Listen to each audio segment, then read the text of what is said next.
Hey guys, let's learn how to customize a meme emoji on iPhone.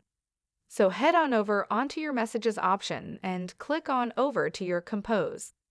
And I want you to head on over to basically start a new message, or you can also go to an existing conversation. As you can see, I could actually use this one instead, and your emoji should be over here. So the MEMOJI emoji should be right here on the very bottom right here. And let's actually click on this with the square onto the square inside, basically square outside of the face. As you can see here, here is my meme emojis. You could actually see the emojis over here and stuff like that. But if you want to customize your own, as you can see here, it is detecting my face right now. And as you can see, once I move, it's also moving as well. Hello, hello, that is me, right?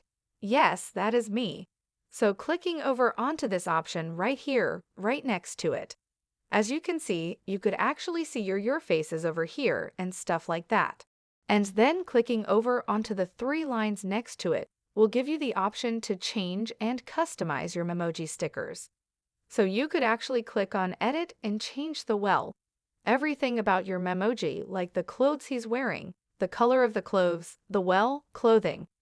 As you can see here, some more shades and stuff like that could also change the headwear and basically everything else, like the skin, the hairstyle, the brows, the eyes, the head, and everything that you could actually do in order for you to have a much more customized Memoji on your iPhone.